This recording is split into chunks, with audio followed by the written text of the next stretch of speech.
Brink, tell the listeners where we're at today. Hey, for today's podcast, we are outside Gibby's house in Florida, but not the main house. This is the guest house. We couldn't get into the main house, but we are at the guest house. That's when he rents out to us. Little chilly down here, boys. It's not bad, though. Not bad. Live from the Justin Livestream Network studios, Scrib and Gib. Yeah, it is a little chilly, but, I mean, you can tell it's dusk. So it's not, it's not middle of the day. The hour change. Yeah, the hour changes. But if you're wondering where Gibby is, don't worry. He's in his palatial mansion behind the guest house here, resting up. He had a long day of golfing and working, I guess. Oh, I heard that. Oh, he's a go-getter, that one. Oh, he's absolutely. He's a go-getter. He is a go-getter. He's a go-getter after that golf ball. Yeah. He chases it right down. He's a smooth operator. Well, he believes in military golf. Hit it left, hit it right, left, right, left, right. I mean, he's a military golfer. Yeah, he's one that just loves the golf course, and he's always stated, hey, I'm a good golfer. I go, what do you mean? He goes, I play the entire course. Well, you rent the whole thing. You might as well play the whole thing, right? And I go, well, how many shots do you get? He goes, well, I don't count them. I just count the ones that matter. I go, what do you mean by that? He goes, I only count the ones that I think are good. I'm like, that's why you golf so good. See, my when I pay to golf at a golf course, my price per stroke is way down. Oh, I bet you it is. What I've always admired about golfing with Gibby is nobody can hit a foot wedge like he can out of the rough. Well, it's amazing how. Tell you what, one thing that's not rough is his lawn here that we're sitting on. It's beautiful. It ain't no Kentucky bluegrass. It's Gibby. It's professionally taken care of. Oh, yeah, I'm sure. And I'm not going to show everybody my dogs, which would be my toes, but I am barefoot because that grass was so nice. Well, you got to embrace it when you're down in Florida and Cape Coral. Gibby doesn't just, don't worry, he didn't let us stay here for free. We had to rent it. Yes, he's a businessman, number one. Yeah, now the nice thing is the Justin Livestream jet did take us down. So we got to say thank you. I tried to pay for these big letters when we showed up. It was going to say Justin Livestream, but didn't get them down here in time. I was hoping they were going to be lit up and we'd walk in and be like, Justin Livestream. Yeah. Next time. Hey, we're just one step at a time. Baby steps. Baby steps. All right. But back to this golf thing, I wanted to finish one thing up. The gimme thing with Gibby. I mean, he says it's like an 8-foot circle. Well, I don't think he understands 8 feet. No. Because I've hit it onto the green, and I was like, oh, that's about 8 feet. Maybe. He goes, no. He hits it on it outside of my ball. He picks this up. Oh, that's 8 feet. Yeah. That's Turtle Lake math at its best. Yeah, that is, yeah. I played with him one time, and I didn't realize that he liked hockey so much because we played if your putter length, and it was a gimme. So I'm like, okay, sounds good. All of a sudden, he goes to his bag, pulls out this hockey stick that who knows was using, like Ben Hahn had it or something. And he's like, well, that's a gimme. And then he walked back. And I was like, cheapers. He didn't have his other stick with, so it was a doubled. Yeah, right. Well, we shouldn't pick on Gibby because he's, again, resting up from his big day of golf and working, working. And he did give us a discount on the rental. Yeah, discount. What was that again? Because it seemed like the check was still big. We had to write for him. All right. Well, hey, we're here today. A quick cast, but we got some exciting stuff to talk about. We're really going to focus on Tiger basketball. Big week last week in Tiger basketball. Friday night, Tigers kicked it off with a big playoff win over Medford Raiders. Fun game. And then we went down and River Falls. I was going to say Sinclair Central. River Falls and had a dandy down there. But let's start Friday night. Big game in New Richmond. Andy Brinkman on the call with Jess Comroe. That sounds good. A lot of compliments. No Brinkman in the crowd, they said. I would say Jess Comroe can carry anybody. Yeah. Wow. Did I mention I'm busy Thursday night? She did for me for about half the season. You know what? The performance that we needed to see out of the Tigers, at least for me, I wanted to see a game where it felt like they were in control from the very get-go. And from the opening tip of that game, I really thought New Richmond controlled every aspect of it. The score didn't look like it to start for the first game, though, because it was somewhat close throughout the first half. However, if you go back and I watched it again on Sunday afternoon because hold on I'm a that sec- hold on boring. a second. I'm that boring. Are you I know. one of those guys that Yeah. just has to go listen to his own voice? No, I actually shut the voice off so I don't have to listen to myself. But I'm going to say this. That first half, every bounce that could go Medford's way went Medford's way. Yeah. And the Tigers still led. And the Tigers did a great job of and then once in the last 7 minutes of the game, every bounce went in Richmond's way. But that first 11 minutes of that second half, the bounces really evened themselves out, and the Richmond just took over. Yeah, and you go back to you saying you felt comfortable that that we kind of controlled the entire game. The score didn't always look like it, but I remember sitting there watching, and I'm like, I feel good. But yet I was always waiting, like, is there something they're going to get hot, hit 3-4 threes in a row, and all of a sudden we're behind. But I did feel like we were controlling it. Some of our shots weren't falling. Things weren't just clicking quite yet, but I felt like, because you saw all the bounces going their ways, right? Like, it's a game of percentages. You know it's going to play out in the end. But I did feel a little bit like we were in control. I was just, you know how basketball is, 3 or 4 threes. The next thing you know, you're at a 6-point lead to a 6-point deficit, which never happened, but I was waiting for it. But overall, the Tigers played good. And, hey, look who led the Tigers in scoring on Friday night. It was Hitty, wasn't it? No, Ben Salmon. Ben Salmon. That's right. He great performance. Yeah. Great. That Euro step, how many did he get? 3, 4, 5 of those? Well, he had 20 points. I think he had 1 3, and he didn't click on the free throws as well as he normally did. So he had about 6 or 8 of them. And they were as slow as I've seen them. Yeah, they weren't. And that's not like a disrespect to Mr. Salmon. I just loved how he was patient with him. That's probably the correct verbiage, is he was very patient in how he used the Euro step. And, man, God, it was awesome. It was perfect. Yeah.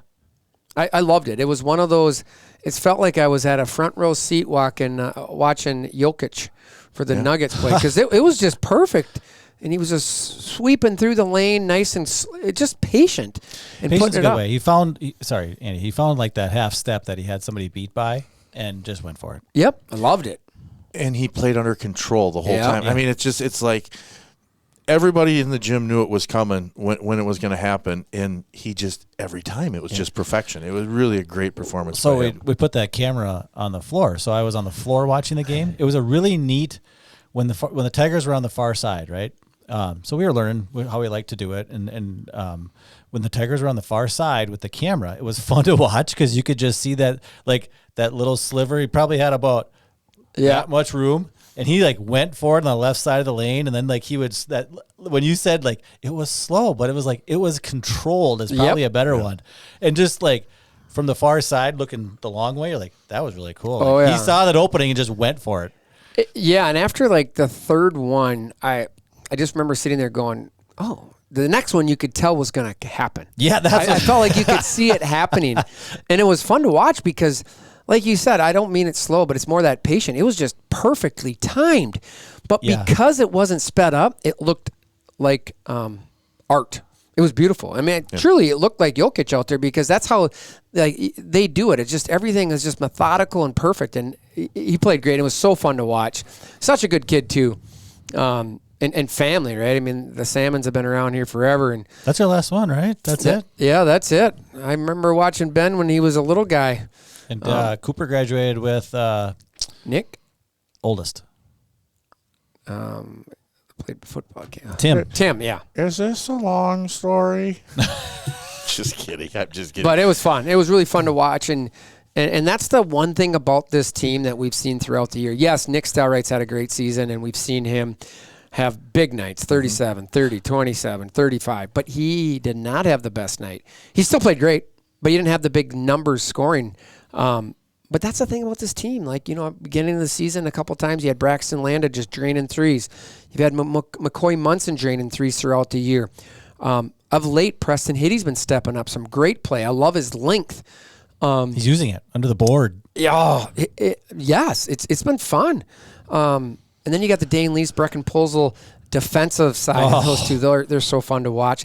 That move on Friday night up the sidelines when he ran right by that guy, Brecken Pulsel, dribbling, it was like, I don't think that guy had a clue how fast Pulsel went up that sideline. He just took off. Yeah. and left the other guy in a dust. It was kind of like watching a 100-meter dash. Gibby in. Yeah. Sure. Yeah. That's something you're going to catch me doing. You know, Nick Stelright, I thought he really had what I'd call a good floor general game in terms of you beat me to it. Yeah. During like there were times when something had happened, he'd go over and talk to the official and just ask, hey, what's going, and you could just tell, and he was being courteous about it, but he was asking, and like on those inbound plays where the defense, and when we do the round and round, we go the circle. I call it the round and round. I don't know. Well, but anyways, when we do that, they really can't, hit you. And, there was times can't hold and all that stuff. And he was over talking to the officials about it. Another point to that game Friday night, I thought, somebody who had a really good game, I thought, was the coach of the Tigers, Kyle Allen. I thought that his timeouts were perfectly timed. I just thought everything he was doing from the sideline was meshing with what the kids were getting accomplished out there. And I don't think that always happens in high school basketball, but I really thought that he had a great game that way. Are you looking for a shirt or something from Coach Allen? No, I'm not. Okay. No, but I did talk to his father today. Big Al, can you get him a shirt? Big Al. Big Al says he likes to buy cars, and he said him and I should become friends. I like Big Al. We'll have to have a chat with Big Al. We can probably find him a different dealership. That's mean. He probably needs insurance too. Hey, Big Al, hit me up, buddy. Yeah, there you go. And if you need windows. Okay, so Richmond has. I would classify it darn near as a dominating performance by the end of the game there on Friday night. I think it was 5 guys in double figures. Yeah. Can we back up for 2 seconds? Yeah, 100%. I just want to build upon this because I'm going to segue into Saturday night's game. How does that sound? Love it. Andy brought up Nick Stelright's floor generalness of just how he held himself, right, as a senior. I saw that. I was actually going to bring this up, and I was waiting to bring it up when we started talking about Saturday night's game, how Nick doesn't have to be leading scorer, doesn't have to be leading rebounder, but he is out there cheering on the freshmen. He's out there, like, hey, calm down, we got this. Oh, yeah. When Munson was shooting free throws late in the game. I think, did he miss one or he made it or whatever?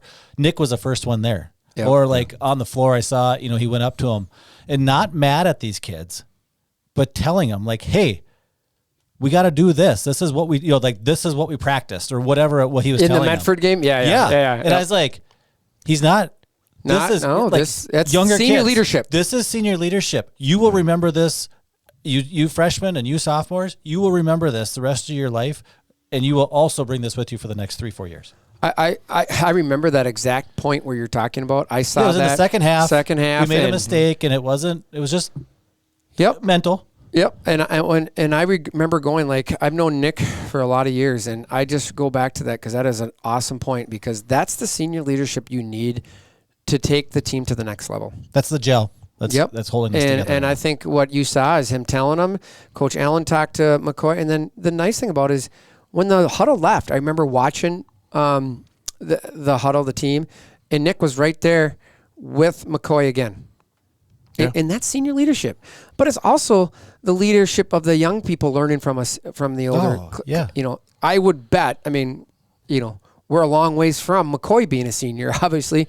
But I could see that is something that McCoy hopefully will remember and will do the same thing. Bring him with him when he's a senior. I mean, if that doesn't give you goosebumps as a person that has played sports or a team sport, not wrestling, but I mean, if that doesn't give you goosebumps, like that's what sports are about. Yes. Right. Like in the big picture, win or lose, Nick has grown so much. I think that whole senior, just starting the seniors, right? I love that. I just love, because it's you're setting a presence with what we have. Yep. You guys. So now as you talk about these younger kids as they get older, we got 2 more years of watching Hitty and 3 more years of watching that Munson. I mean that. And you got kids that you're not even seeing yet that are good too. You got more freshmen that are very, very good. You got, that JV team we just talked about it on Sunday. They only the last 4 games all year. There's a lot of talent. But the nice thing about it is we don't even have to worry about that yet because we got a lot of basketball. That's right. We got let's roll into Saturday night, how they played down in River Falls. Down in River Falls, probably the enemy of everybody up here. I think I've gotten told a few times that Justin Livestream will be traveling to River Falls from now on. I had numerous people reach out to me, and I do not control Justin Livestream, but I have a good enough influence. Well, we will be at every away game going forward because people want to hear Andy Brinkman. No, but people want to hear Justin Livestream. Next year, that's part of the expansion into 2026-27. How's that sound? I like it because I think that's just we always travel. As you get deeper into playoffs, specifically basketball and volleyball, we do travel at times, but and we'll be there on Thursday for sure. But it's a good lesson. It's hard. Okay, I'm going to talk from Justin Livestream for 2 seconds, then we'll get to basketball. It's hard when you're partnered with the school that heavily. If you don't travel for girls' games, how do you travel but traveling for boys' games? Yeah, and I agree on that, but being a parent of the girls, like I get it. No, but you. Nope, I get it. There's been conversations. How does that sound? And I would tell anybody the same. Like we didn't do the first away game for the boys. They had a home game. That's life. Yeah. Yep. They earned that home game, so we were there. Yep. But what a great game down there. Great environment. The one thing I'm always surprised at, I was down there at the girls game. The student section for the River Falls is always really good, really, really into it. Last year and this year, both playoff games, the student section for River Falls is not as big as I would expect it. I don't understand it. New Richmond. Shout out to them bringing the student section. I will tell you. Shout out to River Falls for actually having the bleachers out there. Yeah, they've been doing that on more of the games now, I've been told. They didn't last. I know. Last home games. Yep. All the kids were stuck behind the bench. Yep. One thing I did see, and I love it, going back to the end of the Medford game, game's over, everybody's happy.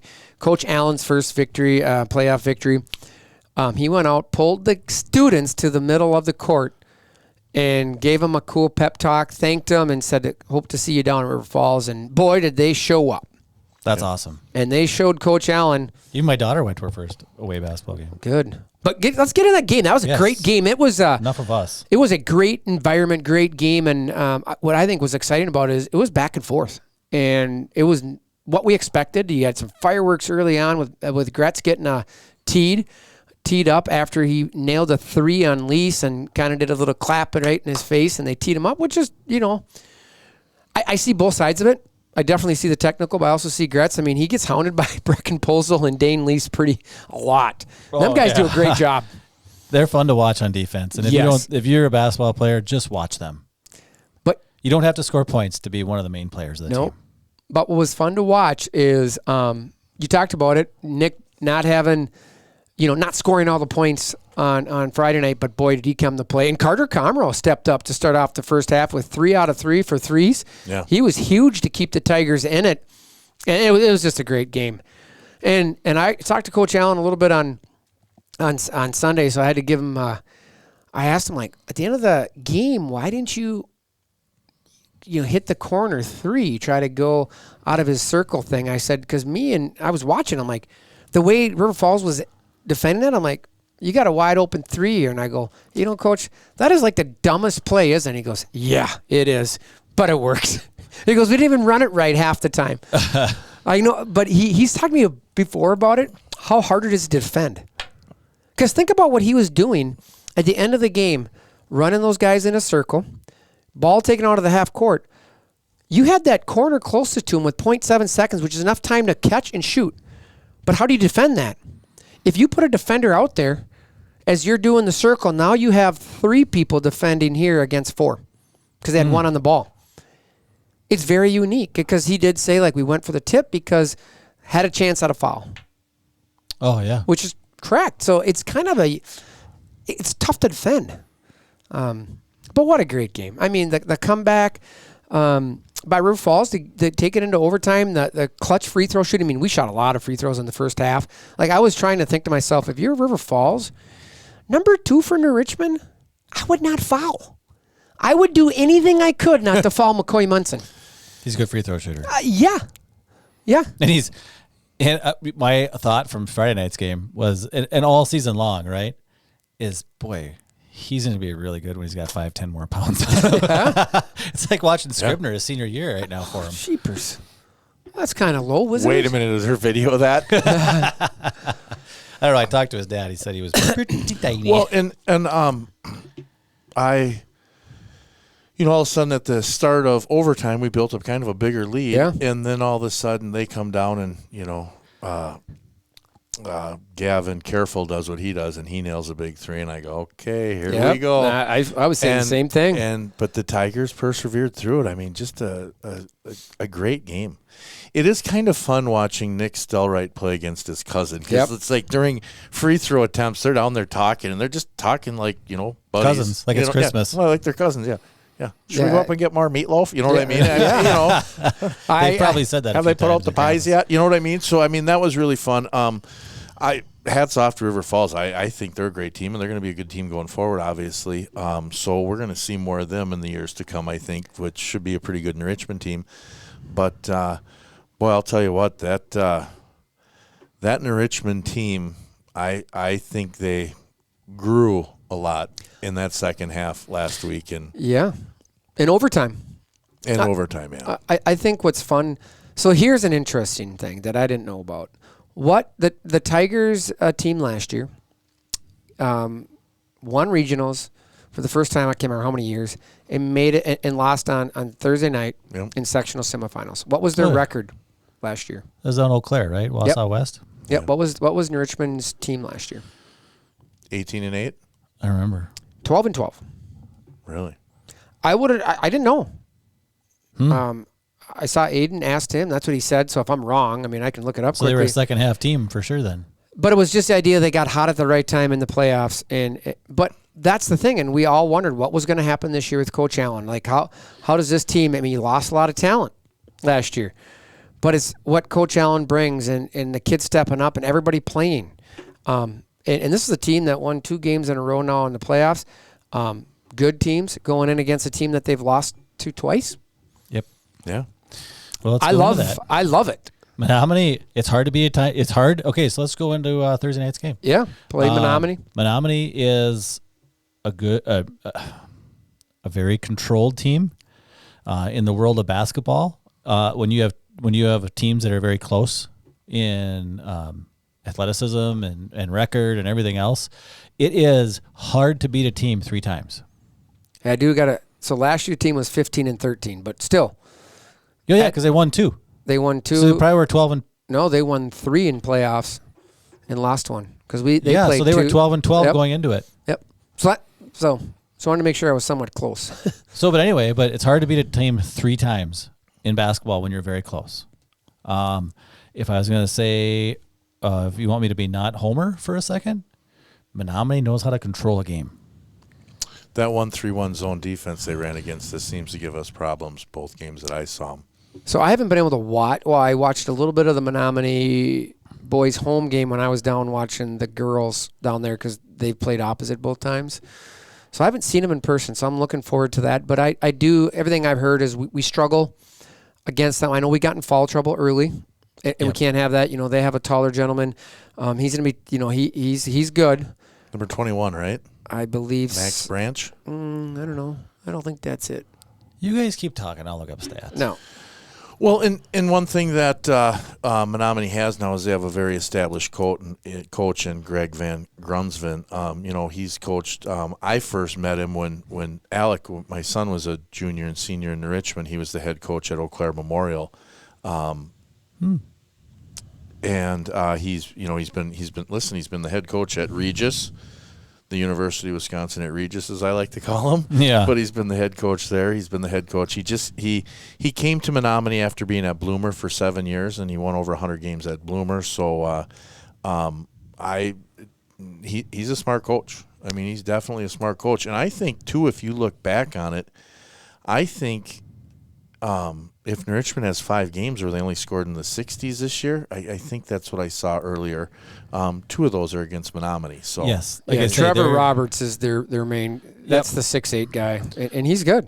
At the end of the day, Roberts, he averages probably around 20 points. I'd have to look at that exactly. 18.2. Yeah, but 6'8" is it'll just be interesting how we defend him. It's going to come down to a little bit. I don't want to say officiating, but we got in foul trouble against them both times, and that does hurt. I mean, we lose Nick, that's a big deal, right? Boy, was it Menomonie?